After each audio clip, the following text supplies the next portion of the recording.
Good evening. I'm Paul Gilmore, the chairman of the Simsbury Water Pollution Control Authority.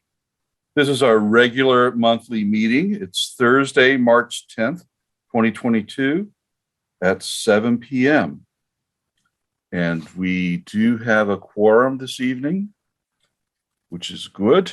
We are being live streamed, so that is another good thing. We'll open with a safety brief. Okay, so next month is April. And so that's a time of year when people kind of like get their bikes out if you're not on your bike yet. And so my little safety brief is if you haven't had your bike checked out in a while, maybe thinking about getting it looked over before you hit the trails to make sure that it's all in good order. All it takes is one thing to go wrong on it and you could have a spill. And so something happened to me last year when I was on my bike where the actual stem on the bike seat broke. And fortunately, I was just like mounting the bike, just starting to go.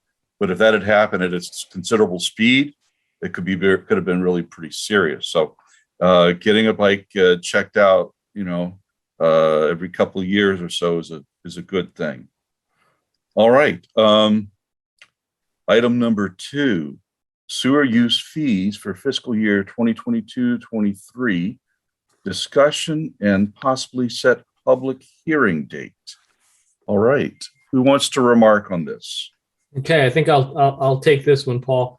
Had a chance to sit down and talk a little bit with Tony about this, and we have the mathematical model, which looks at some of our larger expenditures over a 6-year period. We took a close look at what we have in our reserve and assessment fund, and based upon our current projected projects, it looks like our recommendation would be to leave our current rates in terms of FCC and residential sewer use fee the same. We have 2 potential additions in terms of fees, which would be for our fats, oil, and grease registration, and that would be for our restaurants. We were looking to make a recommendation to set that at $50 and charge that biannually. And we also have the industrial permit, which, as you may all recall, is a new permit which used to be managed by the state and is now being managed by Simsbury Water Pollution Control. With it being relatively new and not having a great understanding on the full level of effort, we felt comfortable with an initial fee of $100 for a 5-year period. So relatively modest fee to charge a commercial business, but we felt it's important to charge a fee to recognize the fact that there is work associated with this. The other area that we could discuss making a change is in our labor rate, our vac truck and flusher truck rates. I would suggest we could move the labor rate from $40 an hour up to $50 an hour, just to reflect what we currently see in terms of our salary of our workforce. A lot of times when our labor does go out, it would be at time and a half. So this provides us a level of protection where, again, we're setting general fees that take care of all instances. And we don't do this very often. In fact, Mike, I don't think in the last year that we've charged anybody for our labor or equipment rates, but we'd like to have them printed out just in case. And a good example of this would be any of the private sewers in town. If all of a sudden we have potential sewage discharge, we're going to be able to react and provide that emergency service until they could get a qualified contractor out there. Okay. Does anyone have any questions or concerns about the proposed fee structure? Hey, Tom, what Yes. the fee that we're taking over from the state, what did the state charge? Do we know?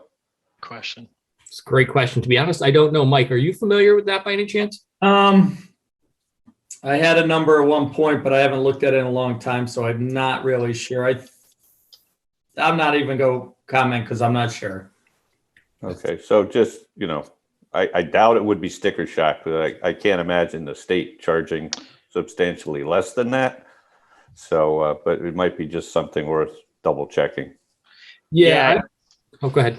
I was just going to say I was actually looking for that, but because the state stopped the program and gave it over to the towns, they no longer have it listed. But I will say that it's more than $100, and that's what I was actually looking at it the other way. Not that it's going to be sticker shock. That for 5 years, $100 is pretty. Yeah, I just wanted to make sure. I'm sure the state can't do anything for $100, so I'd be surprised less than that. But Did they charge for the same time frame? Was it a 5-year period with the state also? That's my understanding. Yes. okay. That is correct. I could double check that between now and in the public meeting, and I'll have an answer for that. That'd be good. How much it used to be. All right, that's a good point. All right, so the thing is, when do we need to enact a new rate structure? Does this need to be put to a vote next month? No, I think if my understanding is correct, this would be for the new fiscal year in July 1. So we do have a little bit of time on this, unless Okay. Allison do it. Well, we could wait until May, as long as we make sure we have a meeting in May. We would definitely need a quorum for that if we hold off. Mhm. We try to do it a couple months earlier just to make sure that we get it done. Right. But it Because- can wait. I mean, because my only concern, and I'm interested in hearing what other people have to say about this, is if we're really unreconciled about the dollar amount for that permit registration, we might want to look into that a little bit first before we actually publish a notice of the meeting, because then we would be publishing what we're proposing as the fee. And if we then wanted to change it, I think that could be a little bit problematic. I just found it. So if you allow me to share my screen, I will show you. It's very different than I think we were anticipating. So wait till you see this. You're going to get a good kick out of it. Whoever said that the state doesn't do things for $100. So this is the old program, the environmental permitting fact sheet. This is a general permit for discharge to a publicly owned treatment works. So this is the program the state ran that they gave to now the communities. When you scroll down, you see a registration fee of either $3,125 if it's less than 10,000 gallons, or $6,250 if it's more than 10,000 gallons. So $100 versus Wow. $3,000 is a big change to the opposite direction that we're talking about. And then, there's reporting requirements and there's other things that go with it. Mm-hmm. And that was 2020 was the last time the state did it. So they all expired then and the munis took over. So what's the burden on us as far as labor? Is there a lot of work associated with this? It's interesting in that we are still kind of getting up to speed on how much work it's going to be. It's been difficult for for us because the state really hasn't turned over their books to us. We don't even know how many of the industrial users we have, especially coming from Avon and Granby. And even though they're in Avon and Granby, that responsibility still falls to Simsbury Water Pollution Control. Again, Tony and I talked about it. I think Mike did a lot of research on this.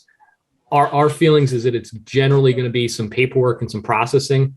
Again, I certainly wouldn't have, if we did raise it, especially seeing those numbers, Jay, it doesn't seem like it would be a shock on a business and it would provide us a little bit more reassurance. So one other thing, Tom, and this is something that I think we need to do, is we need a nice table of all the fees. I don't think I've seen them all in one place. We've had kind of discussions of them, and even on the website, they're not in one place. We really need to see a kind of a table of that. I think would be great. Would you see the second page of Allison's handout? Yeah, I'm looking at it. I see.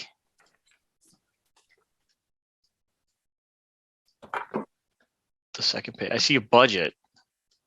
Nope. It's current WPC fee structure. Oh, is there a table? an Okay, item. great. It's an itemization. So maybe something like this, it could be put on the website. Yeah, once we. That's a good okay, idea. This is what I'm talking about. Yep. Yep. Yep.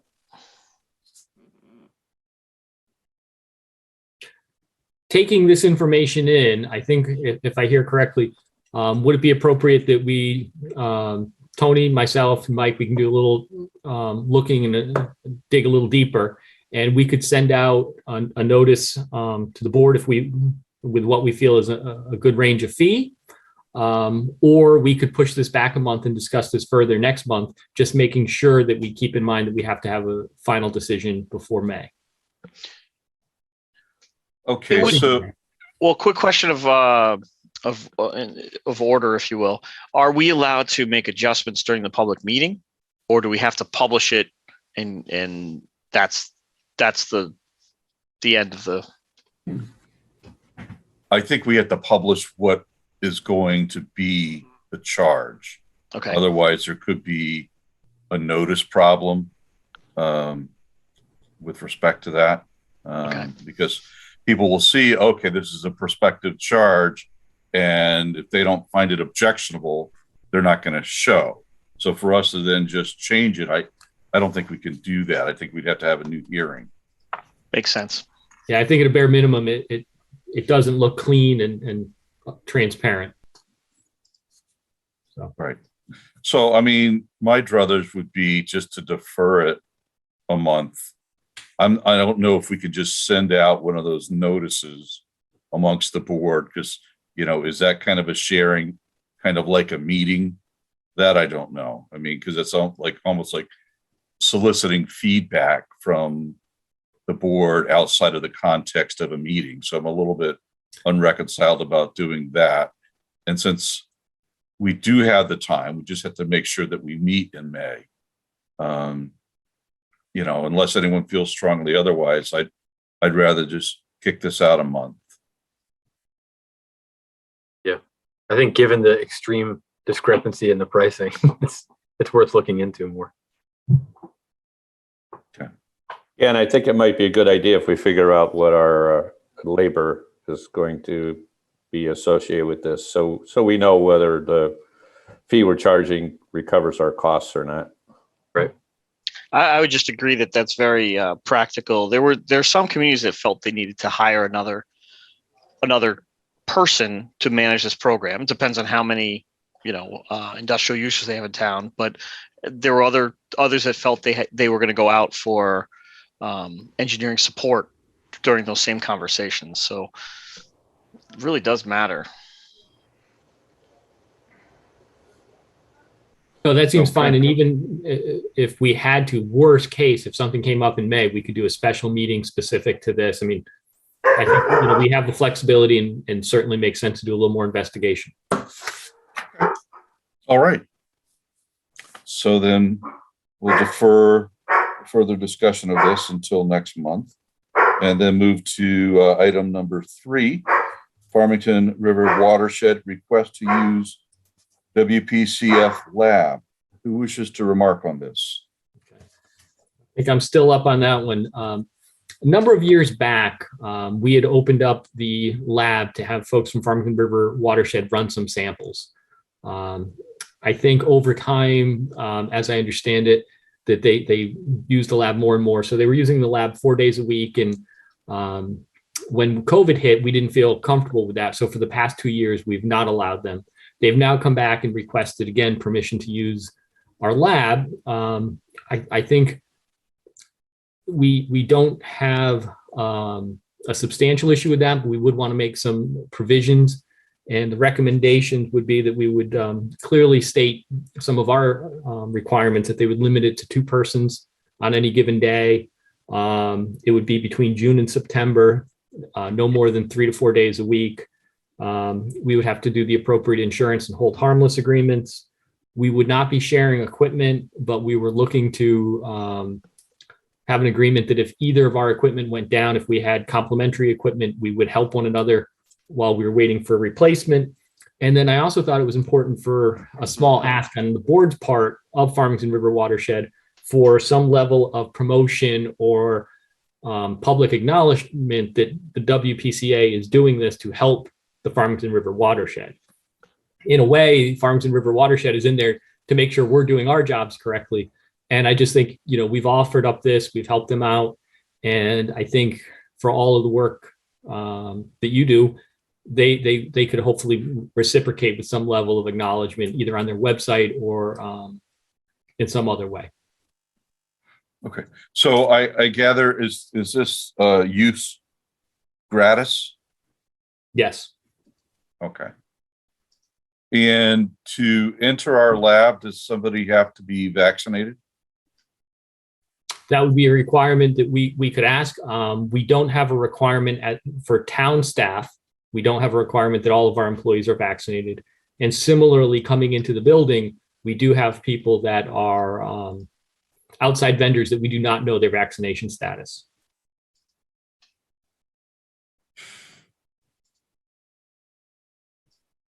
And I guess It what may you're be, kind of and I saying, see the direction you're going in. It may be that we put some provision in there that we would have the ability to institute health and safety rules and regulations that they would have to abide by. Yeah, because I mean, we don't necessarily want to be exposing our people who may be in the lab at the same time, right? So that's, I mean, that's just my concern. At the same time, if we do not require the employees to either be tested or vaccinated to enter the building, you know, I'm a little unreconciled about setting a policy for an invitee that we don't require of an employee.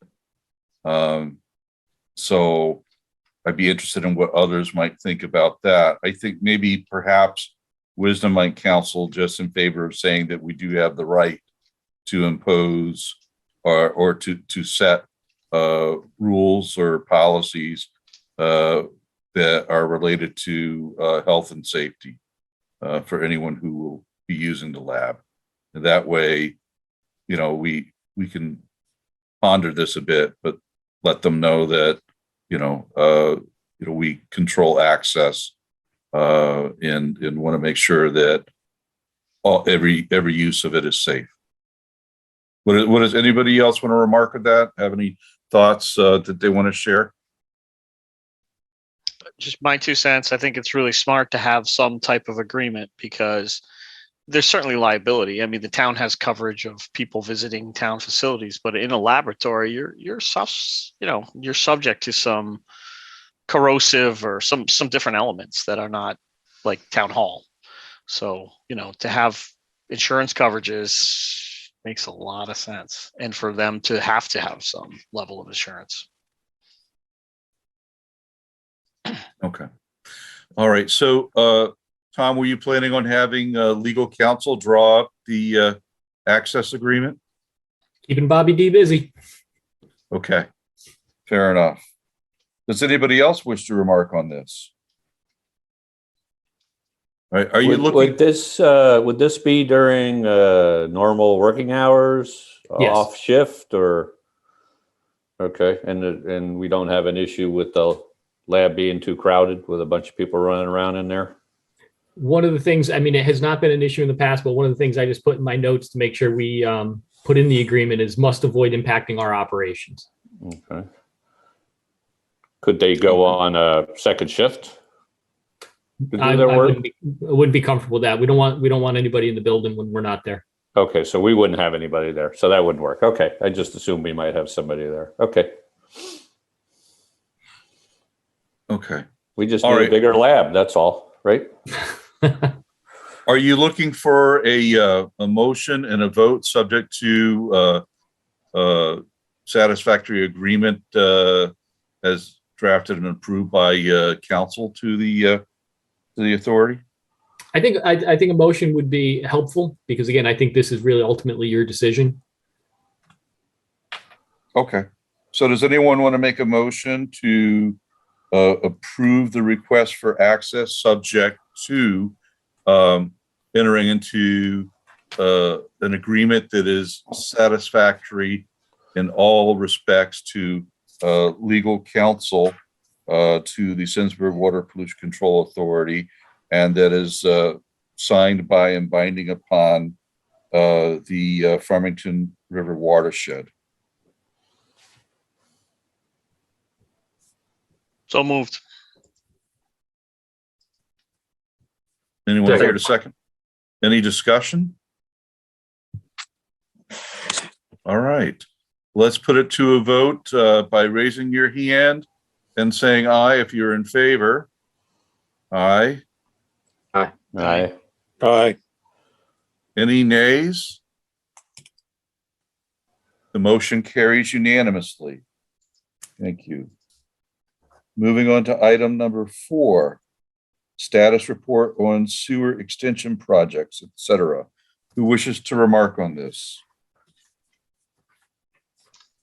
Wanna jump in there, Mike, and get a turn, or do you want me to do these? At this point, I don't think we have anything going on right this minute. The Woodland Street project is shut down for now until it starts up once pending permits, right? I know Woodland Street is, Not Woodland, but on the EB part of it, or the Dynamo Bell part, sorry. this is that large project that was disrupting Hot Meadow Street last summer. They're currently taking a quick pause as we're working through some easement and right-of-way issues associated with the abandoned DOT railroad. Even though it's abandoned, we are still going through the same processes as if it was an active rail line. So there's a little bit of time as we're getting everything lined up to get this set up. I believe everything was executed probably yesterday, so that we're expecting the permit in the next couple of days, and they'll be back to work on that. With spring here, even after yesterday's snowstorm, they're going to be back on Woodland Street in probably about 2 weeks to do the final connections. And right now, again, fingers crossed, the project is trending well in terms of both budget and schedule. So we're hoping to be complete before July 1st, which is great because the DOT is going to be coming in and doing a replacement of that bridge right on Route 10. So it's going to be a busy area. And then this past Monday, Tony Piazza and myself met with the Pine Hill Homeowners Association, had a very productive meeting about what it would take in order for them to have the WPCA install sanitary sewers within their neighborhood. We explained this would be very similar to what we did a couple years ago with Maple Court. We're giving them a revised cost estimate. They're going to bring this to their homeowners association for a vote. They need a 2/3 majority vote within their HOA to move forward. I think, assuming they get that vote, we would be asking them to sign a letter of agreement with the town, so that we would then have the same powers and authority for this board as they would for any sanitary sewer assessment. The difference with requiring that agreement is because it's private roads and we would need easements. We want to make sure we don't go through the level of effort of doing a preliminary design survey and provide them with the final number and have a case of them coming back and saying, again, we need a 2/3 vote. We would want at that point, we would treat it like any sewer assessment. So, but good news is the meeting went very well. The residents are understanding that we're all trying to help them with this problem. And if everything goes forward, we would most likely be looking at construction in the summer of 23. Okay. All right. How many residents, do you have any idea how many of the total population of that community, how many were there at the meeting? There was about 25, 30 people there. It was obviously some were both from the same households, but it was a well-attended meeting and very productive. Do you have an idea of what percentage of the homes were represented there? There are somewhere in the neighborhood of 39 to 40 homes in that association. So I think it was fairly well represented. Okay. Does anybody else have any questions or concerns about Tom's remarks that they would like to have heard? All right. Thank you. So let's move on to the next item, number 5, treatment facility report. Who wishes to remark on that? This one's all you, Mike. Okay. All permit requirements were met for the month of January on the facility. I think maybe we should say February for that. We're continuing to work on the water pollution control facility plan. We have a draft copy of it, and we will be meeting with AECom on March 15th. Once it warms up, they're going to line the Tunx's pump station force main, and also we're going to look at doing some more lines in Terrafil. We're got quite a few of them done, but I think we still have a few left to do. The clarifier launder covers were installed. There appears to be no issues with them, and they're working fine. And they did interviews for new staffing members and offered two candidates the positions, but neither took the position. So we're back to the beginning again, I guess. Okay. All right. Very good. Does anybody wish to remark further on this or have any questions or concerns about Mike's report? All right. Seeing none. Thank you, Mike. You're welcome. Moving on to correspondence. Who wishes to remark? I don't think we have any formal correspondence. We did have one question come in, and I was actually hoping that we were going to be able to include a quick memo on it, so it would be better documented. But we had a resident come in who's in the process of selling a house that's a rear lot off of Hop Meadow Street. The house is approximately 400 feet from Route 10. And due to the grade, if they were to hook up to the sanitary sewer in Hop Meadow Street, they would need to both install a 400-foot long lateral and a pump because they can't flow by gravity. They appear at this point to have adequate room to put in a septic, and they're asking if the WPCA would issue a variance, being that sanitary sewer is available, to allow them to set up a fully engineered septic system to avoid the hardship of both a long lateral and a pump. I believe we could have made this decision as the superintendent has the authority to do this, but we thought this one deserved to come to the full board. Okay. So the cost, I presume somewhat, the reason they're coming to you with this is that the cost projections for doing a 400-foot lateral and pumping is substantially greater than the cost of an engineered septic system. I believe the cost would be comparable, and they would own the long-term maintenance of the pump. Okay, so it's comparable. So if it's comparable, do you have to actually make a determination of a hardship? Because where's the hardship if it's comparable? I think the hardship would be the long-term cost of the operation and maintenance of the pump. And if to be what I believe the seller was actually looking for is whether or not we would allow or waive the requirement to hook up to the sanitary sewer, which would provide him an option to give to the buyer of either or. I don't know if we want to provide that option. Or certainly do we want to provide that option without seeing hard numbers as to what the hardship is? Yeah, because I mean, to me, just saying that the hardship is the cost of the maintenance and operation of the pump, you know, I'd like that to be quantified because qualitatively, you know, I can't, you know, just make some sort of an evaluation as to whether those activities would qualify or cross some threshold to constitute a hardship. I'm not trying to be unreasonable here. I'm just saying that I think we need better information with which to have a better evaluation and come about to the proper consideration and decision. I'd agree completely. And I'll be honest, I wasn't even 100% comfortable bringing it up without having a formal letter from that person. He came in yesterday afternoon. We just want, you know, we said we would bring it to you for some level of discussion.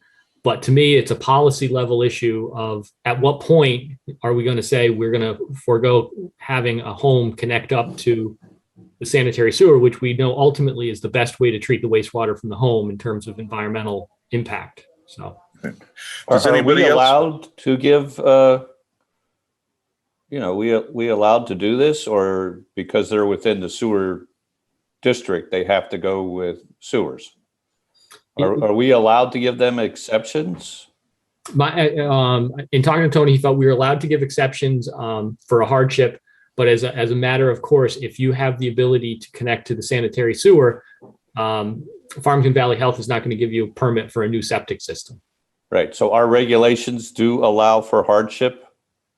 I don't Exemptions? specifically think they mention hardship. And I did, again, this came up late yesterday afternoon, so I didn't Yeah. have a chance to I read think we need to look at what our regulations say, right? I agree. Yeah. That's where we should start. Because, Could I we don't want to say give out something? exemptions if we can't, You did agree to let someone not connect to the sewer on Deer Park, and you allowed them to fix a septic. That was maybe about 2 years ago, maybe? Yeah, that's different because that's existing construction. This is new construction. No, this is existing construction with a failed septic. Oh, Yeah. I'm sorry. I'm That's sorry. okay. Yeah, I thought it was a lot in the back that they were going to build on. No? No. Okay, sorry. Yeah, I mean, So people let's do always this. have. Let us get information and we'll tackle this next month with actual numbers and quantifiable information so we can make an informed judgment on how to go forward. Okay. All right. Does anybody else wish to remark or have concerns? Okay, so we're confident with that being the path. We'll await further information and then have further discussion. Okay. So that brings us to item number 7, nominations for chairman and vice chairman. Okay. Who wishes to remark on this?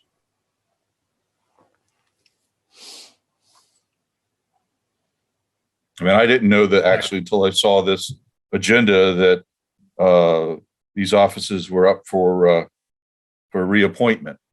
So and Allison, you're good at the rules on this, but my understanding is we have to do the vote. Is it annually or is it every 2 years? It's, I believe it's because Jay came up for his term ended.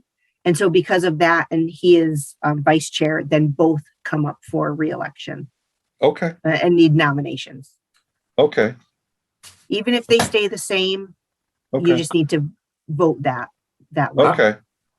I nominate Paul Gilmore for chairman and Jay Sheehan for vice chairman. Second. Second. Any other nominations? Do you accept the nominations? Oh, if elected, I will serve. Yeah. Don't want to Likewise. nominate you if you don't want to serve, right? Likewise, if elected, I will Right. serve. Okay. Yeah. So, all right. Shall we put it to a vote? All in favor, say aye and raise your hand. Aye. Any nays? The motion carries unanimously. I thank you for your vote of confidence. Do we need Congrats. 2 votes or just 1 vote? Do we need separate? Oh, that's a good point. Do we need 1 for chairman and 1 for vice chairman? Yeah, why Maybe don't we you should. You can separate them out. That would be All great. right. Probably would be a good idea, right? So since that wasn't clear, why don't we do the first one for vice chairman for Jay Sheehan. All in favor, say aye and raise your hand. Aye. Aye. Aye. All right, carries unanimously. All in favor of Paul Gilmore, me for chairman, raise your hand and say aye. Aye. Aye. Okay, motion carries unanimously. All right. Thank you. February meeting minutes, possible approval. So those accompanied the packet that Allison put together for us. Has everyone had a chance to review them?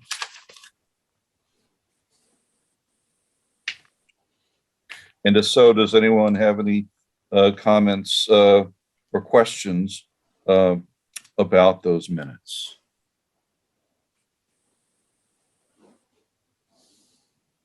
All right. Seeing no comments, Does anyone want to move to accept the minutes as stated? So moved. Second. Okay. Any discussion? All right, seeing no discussion, let's put it to a vote. All in favor, say aye and raise your hand. Aye. Aye. I only heard two ayes. I I'm have to abstaining. abstain. Oh, okay. All right. Two There we go. abstentions. Aye. Okay. The motion carries by majority. All right. That leads us with the last item of adjournment. Anyone care to move to adjourn? So moved.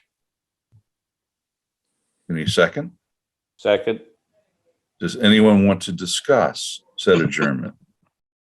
Seeing no discussion, all in favor? Aye. Aye. Aye. We're adjourned.